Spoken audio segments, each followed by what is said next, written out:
Welcome everyone to Can We Deliver Skilled Nursing Facility Care at Home? Should we? A webinar sponsored by the Hospital at Home Users Group, presented in partnership with the American Academy of Home Care Medicine. Next slide. Next slide. We would like to recognize the generous support of the John A. Hartford Foundation for the Users Group and this webinar series. Next slide. Before we get started, a few housekeeping details. Please submit your questions via the Q&A option. And due to the large audience for today's webinar, everyone has been placed on mute. If you have any technical questions, please contact Jane Donahue, j.donahue@aboutscp.com, or send her a message via the Zoom chat feature. One note, slides and webinar will be available on our Technical Assistance Center and on the events page of the hahusersgroup.org website.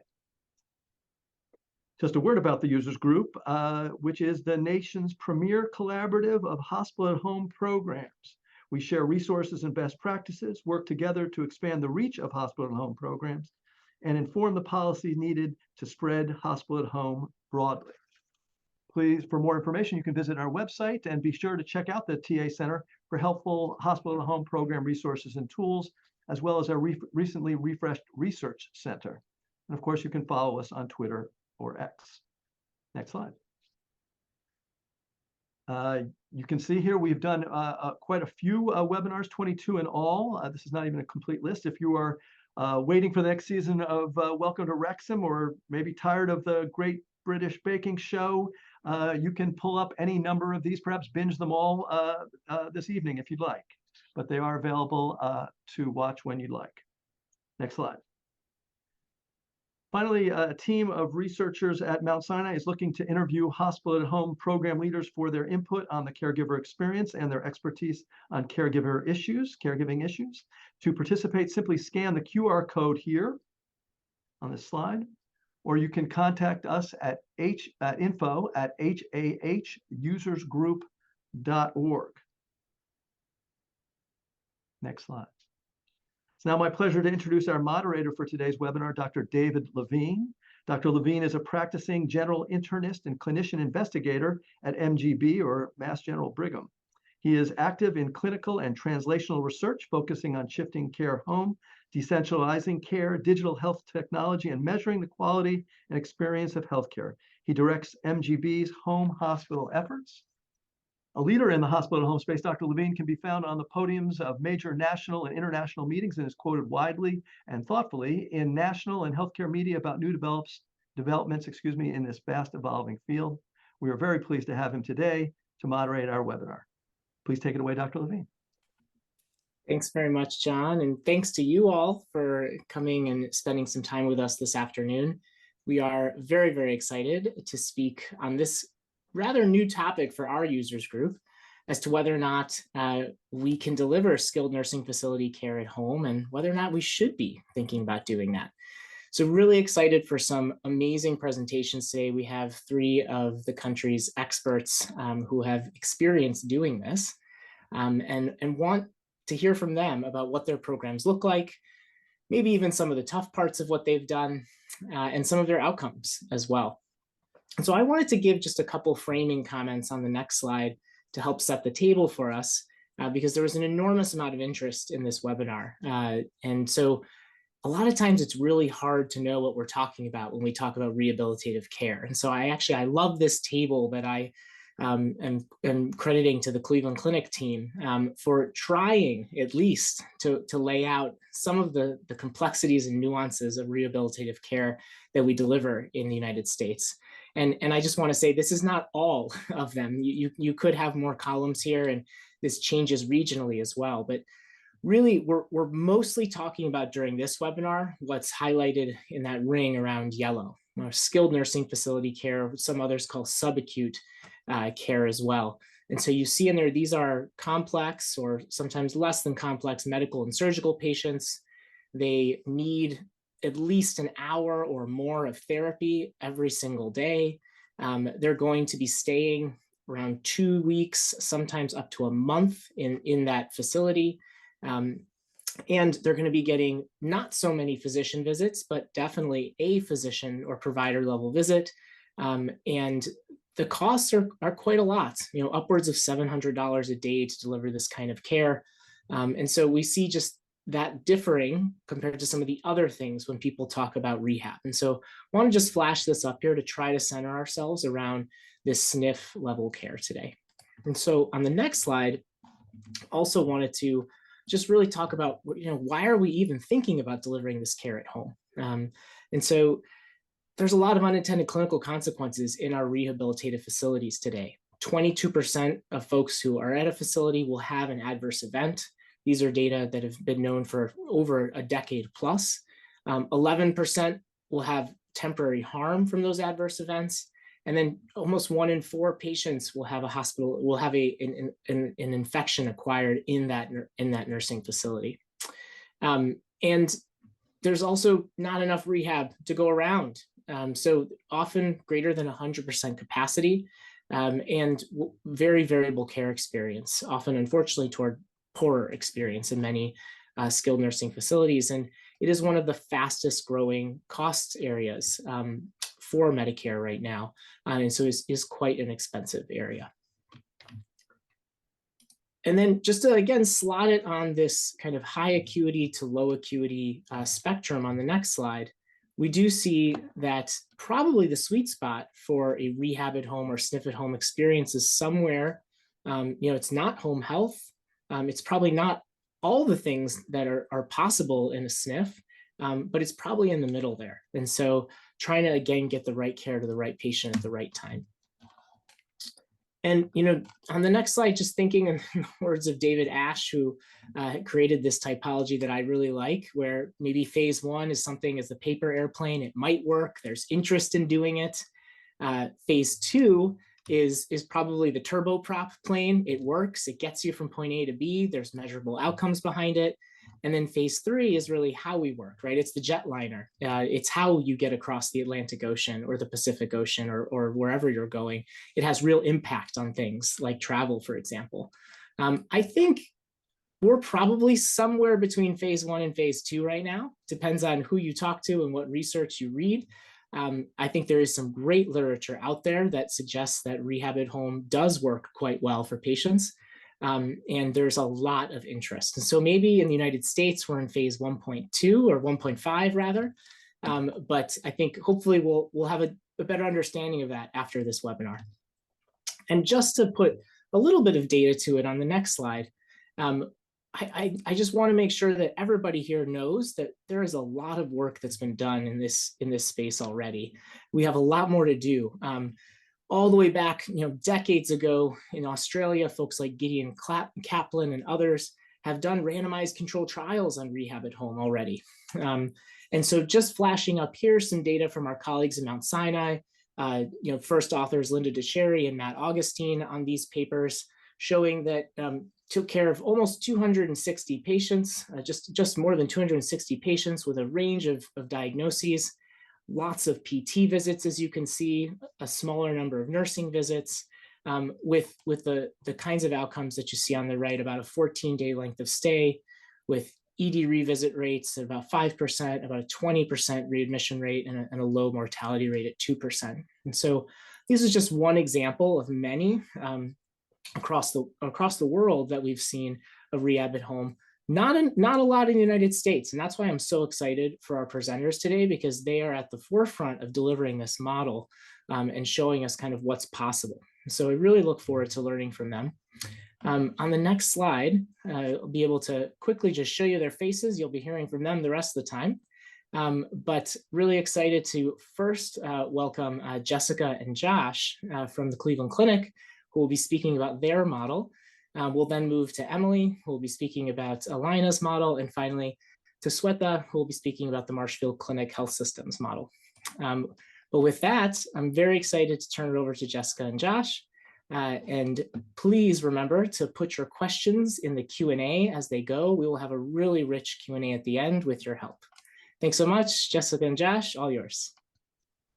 Thanks, David. So today, Josh and I are going to present really about moving post-acute care into the home at the Cleveland Clinic through our program called Home Care Plus. Next slide, please. So, we actually started this journey back in 2019, really with the goal of creating a safe home-based alternative to skilled nursing facility care for a subset of patients who traditionally go to SNF. So, really with a focus on post-acute rehabilitative care. I'll talk more about what that means in the next slide. At a high level, our Home Care Plus program was really designed in some ways to mimic elements of care that patients would receive in a skilled nursing facility, but in the home. So our program was actually front loaded with higher intensity contact, provider to patient contact in the first 14 days, targeting really on average about 5 hours a day of total patient contact time spread across service lines. In order to do this, we partnered with our internally owned home health agency to provide all skilled services in the home. So that included our home care nurses, physical therapists, occupational therapists, our social workers, SLP when needed. Skilled services were all internally provided. At the same time, we also contracted with an external vendor with the goal of providing additional wraparound or custodial care, essentially private duty aids for these patients. We recognized that, a huge barrier often to getting patients home is that ability to provide that additional tuck-in service, that non-skilled care. And we provided up to 3 hours a day for that first 14-day higher intensity period. At the same time, we also wanted to create greater flexibility in terms of medical support.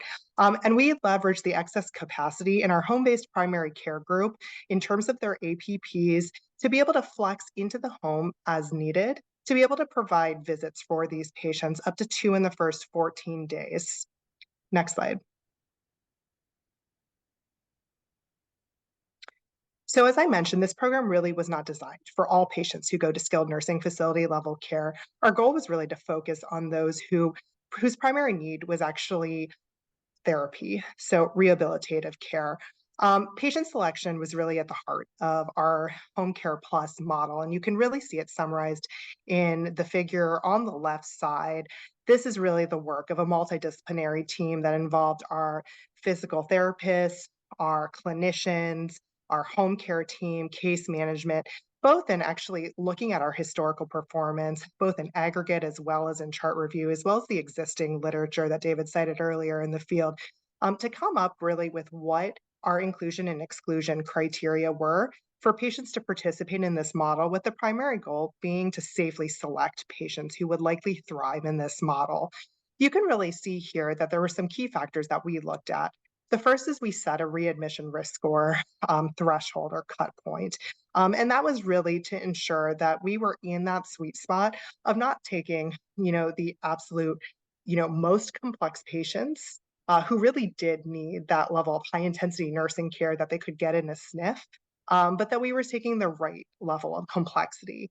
We also set a sweet spot for functional status, as noted really in the 6 clicks mobility score range of 14 to 20. Again, we were not trying to take patients who needed significant 24/7 assistance and were unlikely to do well at home. We were looking again for that subset of patients who, with more support, would actually do very well in a Home Care Plus model. I talked a little bit about the primary goal being rehabilitative as opposed to the primary need being skilled nursing. And then we're also looking for some degree of caregiver support at home as a key component. We recognize that many of our patients did not have 24/7 care. Certainly, if someone did have someone available 24/7, it allowed us to be more aggressive at dipping our functional status or our functional threshold. We could take more debilitated patients knowing that they had additional support at home. Knowing though that most of our patients only had a caregiver available, usually after work hours. So there periodically, which we would supplement with our private duty aid, we had a slightly higher functional status threshold or functional capacity threshold for acceptance into this program. So you can see the mobility score, 6 clicks score was between 18 to 20 here. Again, these decisions were all made using our multidisciplinary team. So as you actually look at the bottom half of this figure shown here, what did our patients see in real terms when they actually would be admitted into our Home Care Plus program?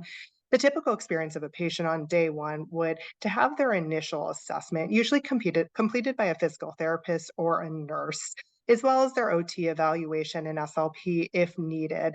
At the same time, usually we would have the private duty aide scheduled to provide additional services on day one. And if needed, the skilled home health aide would also come as well. As I mentioned on the first slide, our goal was to provide about 5 hours of contact a day during these first 14 days. And then you can really see, as noted, what happened on days 2 through 14. And essentially, we would have, with the goal of having about 5 visits a week, lasting about an hour each of physical therapy, about 6 visits lasting, again, almost an hour for occupational therapy. I already talked about the private duty aide. We would typically have during that 14-day visit, we targeted about 2 nursing visits during that period. And then I already mentioned that our skilled home health aide, speech and swallow, and other social work services that are part of skilled intermittent home care were provided on an as-needed basis. And then at the same time, APPs from our home-based primary care group were brought in as needed as well. Next slide.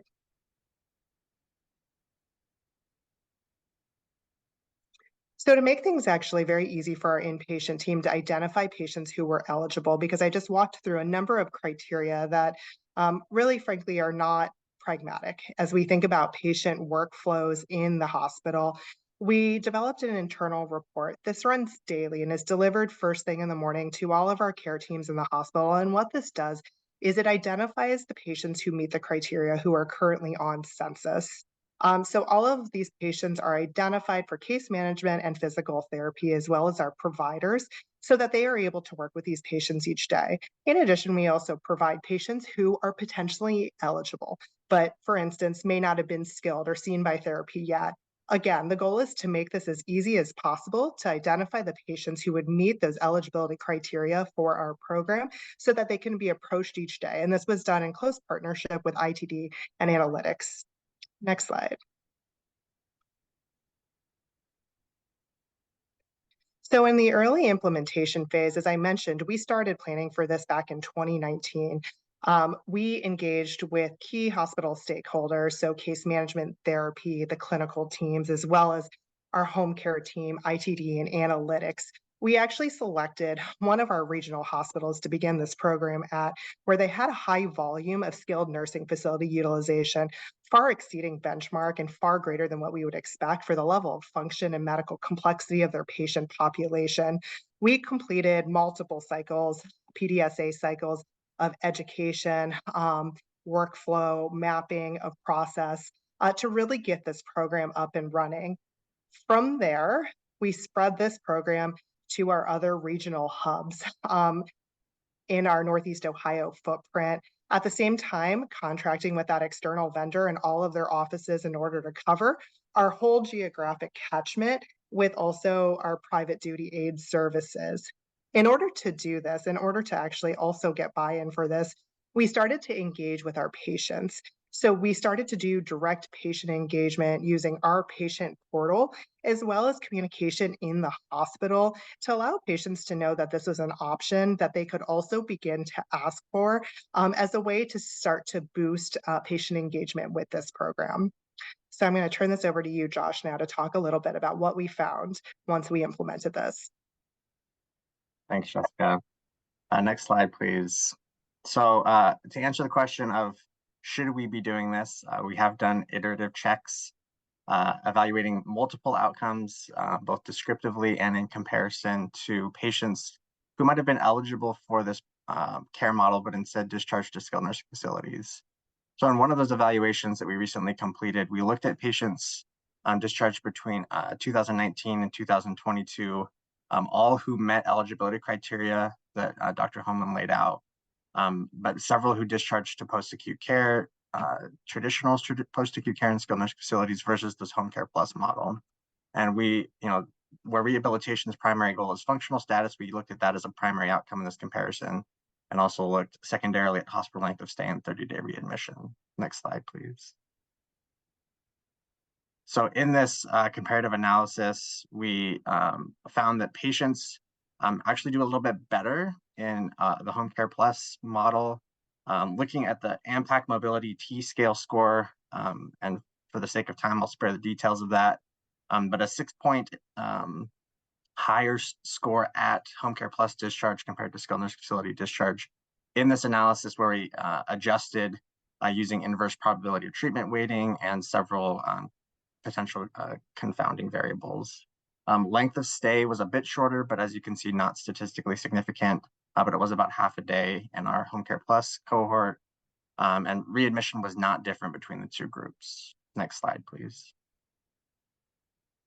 So just really quickly, a few lessons learned. Can we do this? Probably. This seems feasible, at least from our 3 years worth of data. Should we do it, I think, is a different question that we're still trying to understand and address, or maybe how should we do it? But our outcomes are promising so far. Of course, our fidelity to the care model, it was influenced by multiple internal and external factors, things like the multiple iterations that Dr. Homan alluded to, the constant need for training, new staff, even staff who were onboarded from the beginning, but where criteria may have changed for eligibility, things like that. So there's just continued need to iterate as we move along, and we're certainly not done with that process, but we feel comfortable enough that this is working, that we're committed to that at this time. Thanks so much. Thank you, Jessica. Thank you, Josh, very much. Really, really interesting work. They also didn't mention that their work is published in the New England Journal of Medicine Catalyst, and so you can definitely read more about it there, but really, really cool stuff. And we will get to some of these great questions that are being posted right now. So thank you to everybody. And y'all can feel free to answer some of them kind of asynchronously as well as we go. But next up, really excited to welcome Emily to help talk about Alina's program, Elevated Care at Home. Emily, all you. Thanks so much. So Alina Health, we're based out of Minneapolis and St. Paul. Our program supports 4 pretty large hospital sites, around 1,600 hospital beds across our metro area. You can go to the next slide. Our program started back in 2020, so we've been at this about 3 years. It was definitely started in response to the COVID pandemic, although we'd wanted to do some of this work prior. And really was built through the lens of how can we support patients who had a challenge going home before? How could we support them discharging earlier from the hospital? And how could we support specifically higher complexity medical needs? So interesting to hear the last talk, and I think you'll see some differences in that we really focused on the need of medical complexity in skilled nursing facility care as our primary gap to fill versus the high needs for rehabilitative care. So while we offer that in our program, we do bend towards the gaps that often exist because of the frequency of skilled nursing care offered by traditional home health and or the complexity that's available for skilled nursing care in scarce skilled nursing facility beds. Similar, we focus on patients who have a higher functional status. So interesting to see our similarities in terms of AMPAC type scores, and then supporting earlier discharge. Go to the next slide. Looking at those qualifications and the difference between home health, our program Elevated Care at Home, and skilled nursing facilities, I wanted to just call out the specific skilled nursing facility criteria around skilled nursing needs or care. Looking at the skilled nursing criteria, either the unstable condition, clinical condition, so a medical plan of care is anticipated to change, which starts to blend into kind of acute clinical criteria, meeting skilled nursing criteria care based on direct daily skilled care provisions. Those are, I think that's the one that people are most familiar with. So IV antibiotics or wound care, management and evaluation of care, and observation and assessment of patients' conditions. So patients who have, semi-unstable vital signs, new oxygen, all those that are on, hypoxic still, all those fit into this category of skilled nursing facility care. From a skilled nursing facility and start to blend somewhat into acute care criteria. And was trying to decide if I was going to say this, but I think people remember it. So I'm going to say this is my SNOSpital at Home program. So blurring the lines between acute care and skilled nursing facility care, because there is a gap there. And our program aimed to fill that gap. With the SNF programs continuing to really fit in where functional debility is pretty significant for patients, and the home health, really that lower acuity, typical 2 to 3 days a week of therapy or nursing care in the home that isn't set up to manage acute change in condition or high clinical complexity. What that looks like in our program is we take patients who are unstable on oxygen up to 10 liters, trilogy ventilators, LVADs that may not have active LVAD issues but are typically difficult to place in a skilled nursing facility, patients who are on chemotherapy that often don't qualify for a SNF but do still have ongoing medical management, pretty significant medical management needs. Those are just some examples of the types of patients that we routinely take. Also say, as we implemented this program, and we can go to the next slide, so I'm still sharing, what we have seen is a pretty significant reduction in our discharges to skilled nursing facilities, about 1.5% over this time frame, and about 2% to 2.5% of our discharges transition into this program at the time of transition from the hospital. So here's our model of care. Consists of a community paramedic transition visit that includes biometric setup with 24/7 oversight, typically twice a day at minimum, and then synchronous management alerts. Daily visits by a nurse or community paramedic for the first 3 days of the episode that you certainly can continue daily, in addition to urgent visits from those same providers as needed. Daily or urgent teleprovider visits,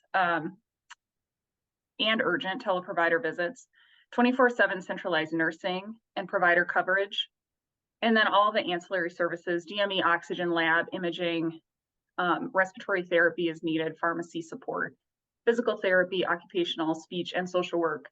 When we look at our utilization of services, especially in the course of this episode of the elevated care at home, the therapy services are used, but they're typically much more after this initial episode of elevated care at home as the patient continues into a more traditional post-acute home health type episode.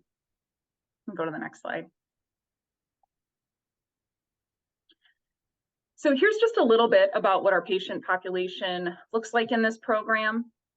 So highlighting we have a much larger percent of patients that require oxygen in this program compared to either skilled home health or skilled nursing facilities.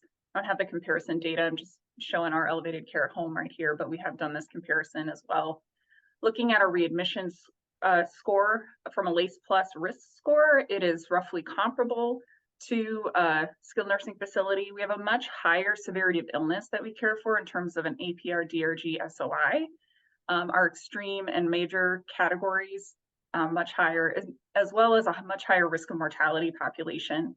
And then finally, when we look at sit to stand or ability for hands-on assistance required, our patient population has a similar level of mobility to our traditional skilled home health and similar functional or rehabilitative needs, but much higher mobility capabilities than our skilled nursing facility discharges that fall much more into the hands-on assisted needed or total assistance categories.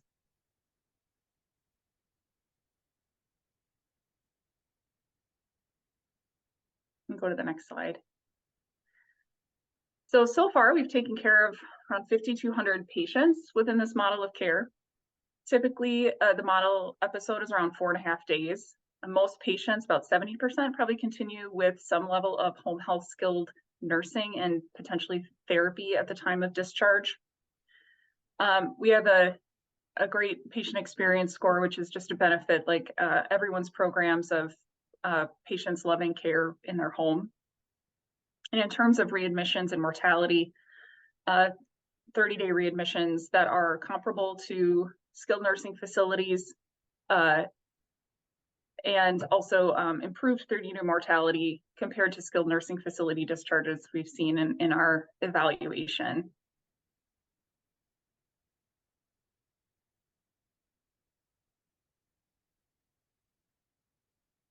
I'll stop there and I look forward to answering questions later. Thanks. That's great. Thank you so much, Emily. Really appreciate it. Very cool program. Definitely want to keep drawing people's eyes toward the differences in the models here, which is great. We saw Cleveland with really a therapy focus, Alina with really more of a nursing focus and with patients who don't necessarily have therapy needs. And Emily, you may have coined a new term, the snospital at home, which I feel like is almost like a new thing that we should start thinking about.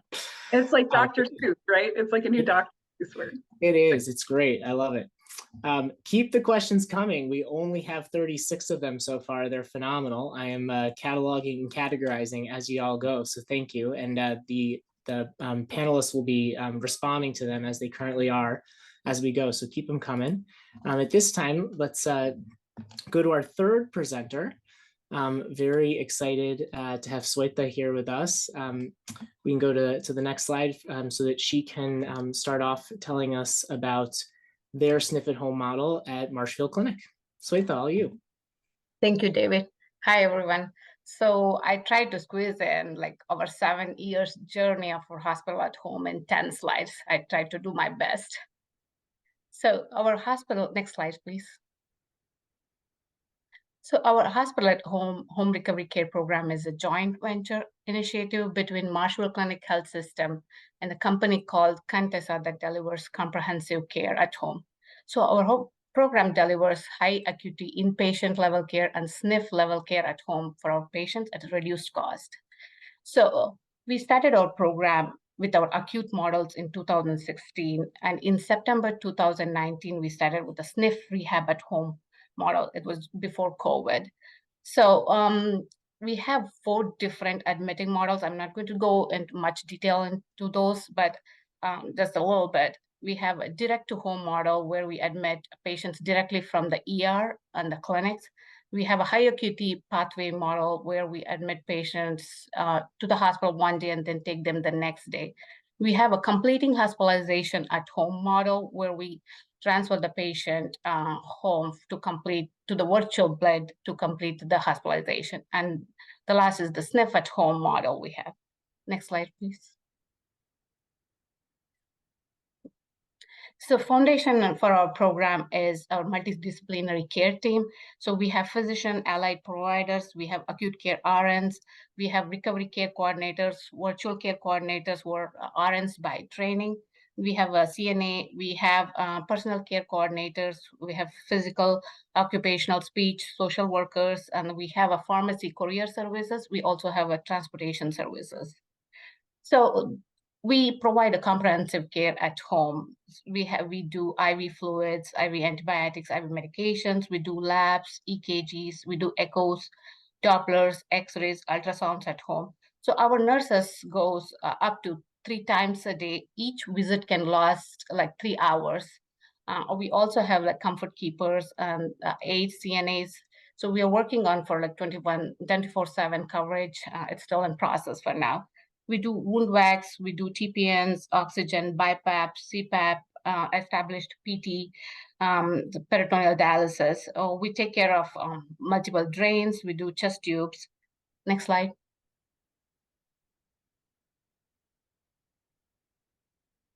Thank you. So we have a very good outcomes with both acute and SNF models. I've listed the SNF model here. So quality metrics, we have 0% complications, knock on wood. And then we have less than 11% acute phase hospitalization, 90% patient satisfaction rate, and we have 25% reduction in readmission day. And then we have a very good operational metrics too, 91% acceptance rates, and then we have very low delirium rates, no falls, no infection or mortality or morbidity are very good.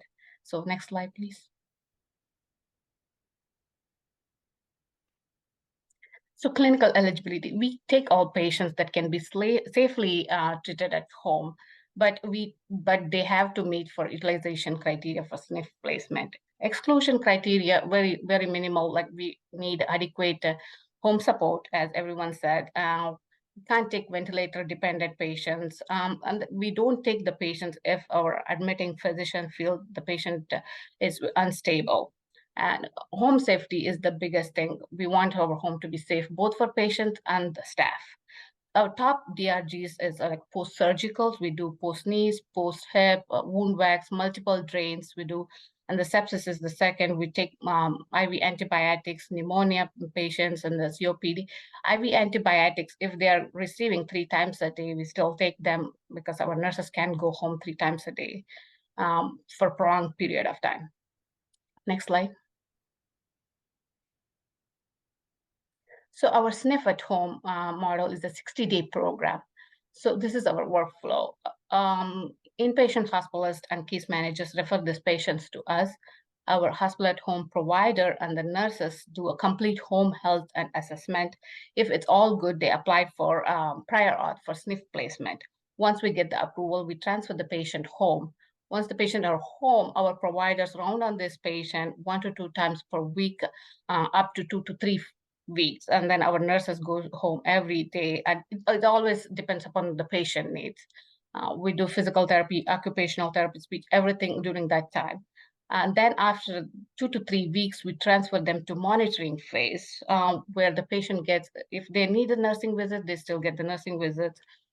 We do daily calls. Our virtual care coordinators, they are the RNs by train. They do daily calls with the patient. They get the vitals. They go over the medications. And then also as needed, if they need a PT, OT, all those things, they get it there. During this period, if they have any issues, say the patient is having some urinary tract infection, or like they give us some symptoms, we send our nurses in. We do the labs, we do appropriate labs for them, imaging for them, and our providers can round on them. And then if they need any medical management at that time, we provide that at home. So this helps us preventing the readmissions to the hospital. Next slide, please. So this is, oh, one slide back. Sorry, thank you. So this is our telehealth platform, which we use for rounding.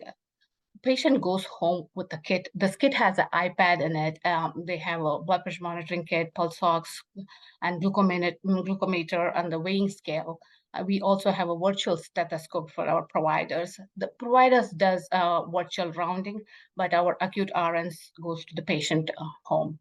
Next slide. So the benefits, well, like I always like to divide in patients, hospital health plan. So for the patients, it's a high acuity SNF level rehab at home. They don't use their nursing home days. And then also they get all these services under bundle payment. So it's always like we have 24/7 nurse coverage. So patients have like triage nurse all the time. And this program beneficial, especially for our vulnerable population, like elderly population, because if we admit the elderly population to hospital or the SNF, they have like multiple issues. They become physically deconditioned. They have like high fall risk, delirium, infection rate, and this will prolong the hospital or the SNF stay for them. But with the home, we have like very reduced rate of those. That's really helpful. And then with this program, we give a holistic approach to the patient care. It's a 360-degree care for these patients, because we just don't go into their home. We go into their living room. We know their living situation, their ADLs. We take care of them like the 360-degree care for them. So for the hospital and the health plan, it's a high acuity value-based care at reduced cost. Again, it's a contracted bundle payment.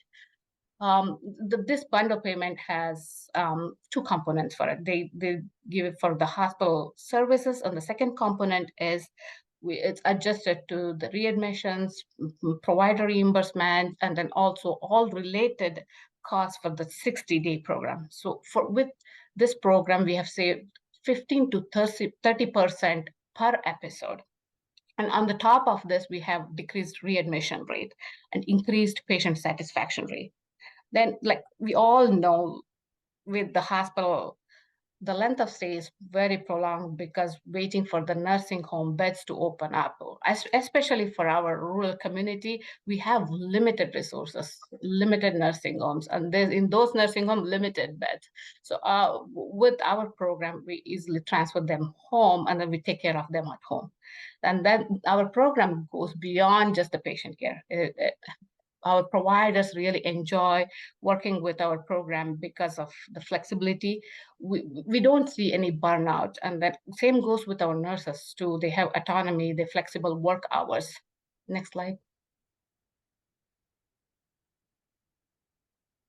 So we said all these things, and then 7 years of journey, we still have a lot of challenges for taking the patients home. So patients, like some patients, they prefer hands-on in care, like in-person care from the physician. They don't like the nurses coming home or doing this virtual visits. The lack of family support is the huge one, but we are trying to overcome that issue. And some patients, they are not comfortable with technology. The health plans, so not all health plans offer the hospital at home program to their members. That's been a huge issue. So we'd like to overcome that one too. And then home health, again, like we are all having the same issue, staff shortage and ancillary staff shortage. The technology with the rural community, the poor access internet and the cellular connectivity is limited because all our care goes virtual care. So we really need that. And then the last is providers. Not all providers are comfortable taking care of the patients at home, these high acuity level patients, inpatient level care at home. Then also sometimes they don't even refer the patients to us because they think, oh, this cannot be done at home. Yeah, next slide. Yeah. So thank you. Thank you, Sweta. Appreciate that great presentation. Many, many years of experience from you and your team, which is great. So I'll now actually invite all of the panelists to join us. We're going to do some Q&A now. We've got about 15 minutes and only 60 questions. So not too much interest from the audience, which is great, but I'll invite all the panelists to turn on their video, and we have a lot to talk about, which is excellent. I'm gonna start us off actually with the money. I'd say probably 20% of the questions are about the dollars. And so if we could actually just start first with Josh and Jessica, kind of how is your model paid for? And has it been profitable? If you can speak to an ROI, can you speak to an ROI? If it's part of a bundled payment, how did you get there? Is it BPCI? Is it something you created in your own ACO? And give us some more insight into how this is paid for and how you've made it sustainable in the current healthcare system. I could start and then I'll maybe have you jump in, Josh, here. So I think this is actually the challenge that Josh was alluding to in terms of sustainability. Here is the struggle with the existing payment model. So this program was designed initially targeting our ACO and essentially our value-based patient population, because that's where the incentives most aligned. Our ACO was the test kitchen. We used shared savings to pay for private duty aids for these patients. Because that was not billed for, that was not reimbursable. All of our skilled front-loaded care was billed and reimbursed as part of skilled intermittent home care. So, to acknowledge, this type, our goal as an organization was to break even on the skilled intermittent home care. And that's one of the luxuries of the fact that we own our own home care agency. And, we had that desire to partner as an organization to front load higher intensity services and really design something that worked, knowing that in doing so, we were able to substantially reduce our SNF utilization rates. And for us, because we're in total cost of care contracts, on the back end, it's allowed us to generate revenue in terms of shared savings. And so that's really how our financial model has worked. There has been some experimentation to acknowledge around a more payer agnostic approach across other conditions. And maybe Josh, you could speak a little bit to how some of that is going, but that has been a challenge. Yeah, just briefly, I think you summed that up well. I would just say, so we have expanded this outside of those initial 4 regional hospitals that Jessica alluded to, and looked at a stroke-specific population, since we know that those are patients who certainly need rehab. And we actually toyed around with calling this model the IRF at-home model instead of the SNF at-home model. But essentially, it's still our same Home Care Plus model, just applied for patients at stroke. And we did expand outside of traditional Medicare, but we did stick with other payers and insurers and plans that were reimbursing under PDGM, because we could at least replicate what was happening in our Medicare population. Got it. Thank you. And Emily, what about you all? Yeah, our revenue mechanism is home health revenue and provider billing predominantly. So similar to what you guys are doing with the skilled home care episode. We do have 2 fairly large payers in our market that are episodic based contracts that are different reimbursement rates. We don't bill for SNF services through PDPM. Our primary goal was capacity creation and throughput, especially during a time of limited SNF access. So pulling these patients out of the hospital, and especially when there is the opportunity to use your hospital capacity, such as during the pandemic, and even now, is a big part of the value proposition. Thanks. And Twessa? So biggest plus for us is we have our own health plan. So we get the bundle payment, contracted bundle payment through the joint venture. So that's where, like, as I said, like it's a 2-component hospitalized services and also reimbursements along with the readmissions and then the related costs. We take all the related costs there. So we are working on with other PS to do the same. And I'm curious, do you all think that similar in the hospital at home world, where we now have a waiver, and hopefully we'll continue to have a waiver of sorts in our country, do we need something similar for a rehab at home type approach, or is it different? We should be looking at this differently. I'm curious, if folks could bill fee for service for SNF care similarly to how most SNFs operate, or is it that we need a value-based approach? There are a lot of questions about, can this happen outside of a value-based approach? I think hearing from you all, the answer is probably no right now, unless there's some way for you to recoup on the back end. But do we need the SNF at home waiver the same way that we have the acute hospital care at home waiver, or what do people think in that respect? I can start. At a highest level, I think we need to actually just reconsider what we call our levels of care based on how new technology and resources are available, because I don't think either of those really helps support any of the models that we're doing adequately. And yes, there needs to be differentiated reimbursement for these types of models, especially in this blurred, acute, post-acute space that's not IRF, and it's at home. I'll just add to that quickly. So the Impact Act asked CMS to reconsider how post-acute care is reimbursed. And there was a proposal last summer, an initial draft of what that model might look like. And it actually does a little bit to take away the setting-specific incentives for reimbursement and try to homogenize them a little bit. I would say it probably doesn't do enough because of what Emily just said. There are still varying levels of care, but we need to be more specific about what that care looks like, not really focused on what the setting is, but what are the actual services that are provided. And so that's what I'm hoping to see, is that continues to evolve as under CMS's evaluation.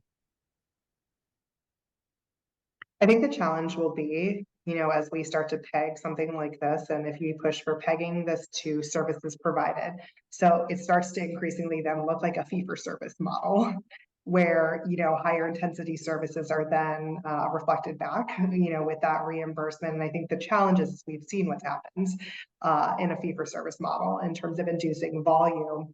And so that it gets back to that foundational question is, can this exist and should this exist in a outside of value-based care. I think that if the ultimate goal of care is to promote patients and their health in the home, then that actually requires a much more foundational shift. Yeah. And how we're talking about reimbursement at large, as opposed to that piecemeal approach of, just additional waivers or, just some tweaks in the existing reimbursement system. Yeah, that's great. Yeah, I agree with Emily and Jessica. There has to be separate programs for that. Yeah. Yeah. Last regulatory question before we pivot back clinical, because a lot of people asked kind of which regulations did you all feel you were operating under? Home care regulations, SNF regulations? Did you talk to your Department of Public Health before you started doing this? Did you license SNF beds when you were doing this? Help us understand a little bit of the regulatory, and maybe we'll go backwards this time. And Sweta, you've been doing this the longest. Tell us kind of how you conceptualized your regulatory environment. So we based on the Home Health Regulatory Act. So that's value-based. That's how we started. So as we partner with the Contessa, they did all the vendor talking with the home health services. So that's how we started. Great. And Emily, what about you all? Yeah. Home health regulations. So I prefer to call this SNF alternative. So it's not SNF replacement. It's it's instead of a SNF, but you go to this program, not exactly a SNF. Right, your SNOSpital. And what about the Cleveland folks? Good for us. Same for you all. Okay, great. A lot of questions also about, and I don't like this term, but it's unskilled care, right? It's not the nursing care, it's that home health aide person that comes in. Can you tell us a little bit more in detail, kind of how many hours can your patients get? What sort of things do those aides do?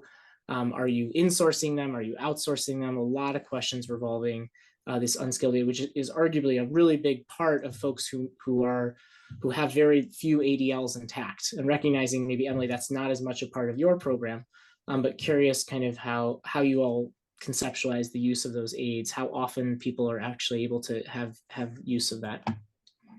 So I can that. Yeah, go for it, Sweta. Yeah. So for now we have a 7 hours per day aides. So what they do is just with the ADLs, they help them out with the bath aids, and that helps them with the cooking too a little bit. But as we all know, this is separate. The nurses, they go in, they do the separate thing. The aides, they do the separate. So we are working on getting 24/7 coverage, but as we all know, it's a little hard with the staffage shortage issues right now.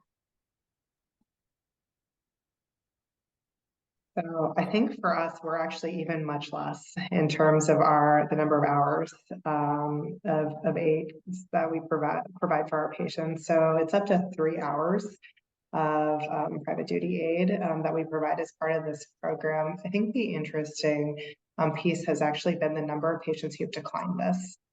And I think that's something that really surprised us when we created this. It's 50-50 in terms of whether patients want this or not. It's certainly, this is confounded by the fact that a lot of this work has happened during the pandemic, and at the height of the pandemic, there was generally a reluctance to create more visits in the home. And so, I think that's something we're watching closely, is how is that changing as we enter this current stage of the pandemic. But, I would just similar services that are being provided. I think it's that the most often used case is, someone who has a caregiver who's at work during the day and they need someone, to maybe help with bathing, help them downstairs, get them a meal, things like that is how we're seeing it used. Josh, I don't know if you have any other sort of that you would add there, other insights. Yeah. Other insights, but not that we have time for. So we'll keep it there. So the other thing that we do is we kind of divide and conquer the day. We do nurses visit 3 times a day, morning, afternoon, and evening, and we send physical therapists in between, and then we use this CNAs in between. So that's how we cover the day for a couple of days like that. Great. And then a quick question, because we're running very short on time. The physician, and/or the provider role, right? Who are you using exactly, and who should we be using to provide this care? Is it the PCP? Is it a SNFist? Is it a snospitalist? Is it a hospitalist? Is it an APP only? We see extraordinary variation across the country in SNFs. Who are you using? Is it the right person? And just real quick, 30 seconds. So I can answer to that because we had a challenge with that. So when we started in 2016, we had 31 hospitalists rotate through this program. That didn't go well. We had only one admission per month. Then they were not trained well with all these things. So what we did was we kind of handpicked the providers.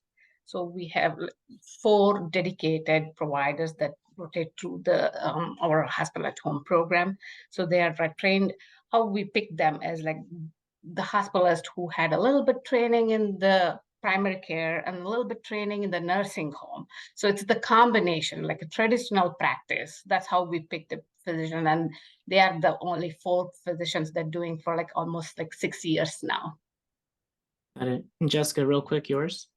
Yeah, so I think in an ideal world, our team would be fully dedicated like that as well. I think, in reality, we end up using our home-based, part of our home-based primary care team. We have APPs who have excess capacity. They're familiar with caring for patients in the home and able to really support that. But I would just add the caveat that PCPs still end up involved.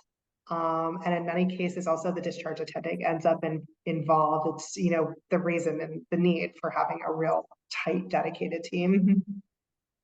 Emily? Our senior health medical group it's a composition of providers who do all sorts of continuum-based care. The medical director of this program was a hospitalist for a decade, and then a SNFist for another decade. And the APPs on the team have a mix of hospital and skilled nursing facility care experience. So kind of everything.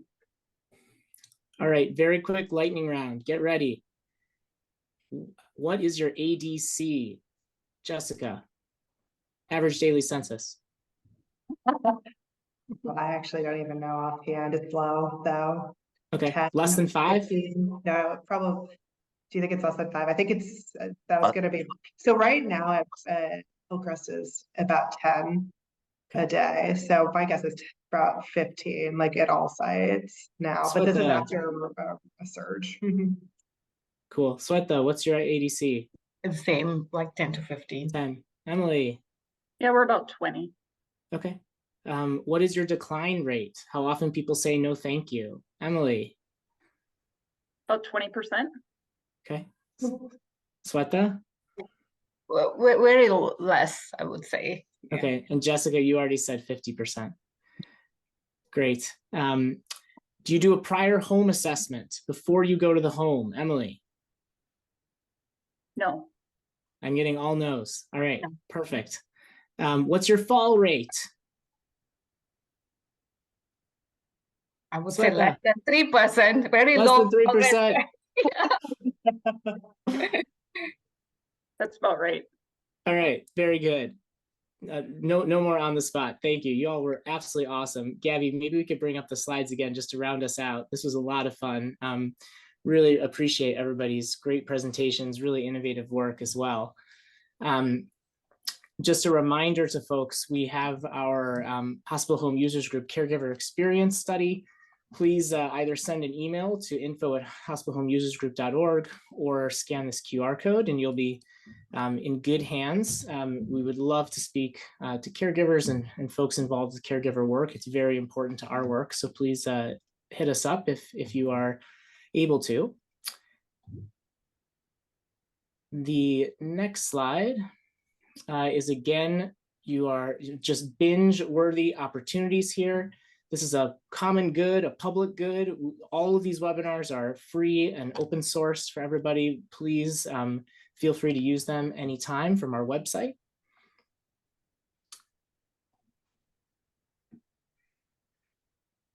And just a reminder about our users group URL there, as well as our technical assistance center, where we have, for example, an annotated CMS waiver, and a whole bunch of resources, both about the research being done, active projects, programs, and all sorts of stuff that is, again, all free and open source to everybody. Next slide. And just, again, a huge thank you to the John A. Hartford Foundation that supports the Hospital Home Users Group and all of our work, as well as the American Academy of Home Care Medicine, with which we are partnered, and a special interest group. Next slide. That brings us home. Again, big thanks to Jessica, Josh, Swetha, and Emily. Really great presentations. Tons of questions we did not answer. So please probably expect to hear from the hundreds of people on this webinar more details about your work. But thank you all so much for the great presentations. And I really hope that this is a moment where we can start to push these types of models forward in our country in a big, big way that we have potentially seen with our acute care models in the future. And so a potential great inflection point for us. And just want to thank you all so much. Again, thank the Hospital Home Users Group and the John A. Hartford Foundation and everybody who spent the last hour with us. Thanks so much, and we'll see you back soon.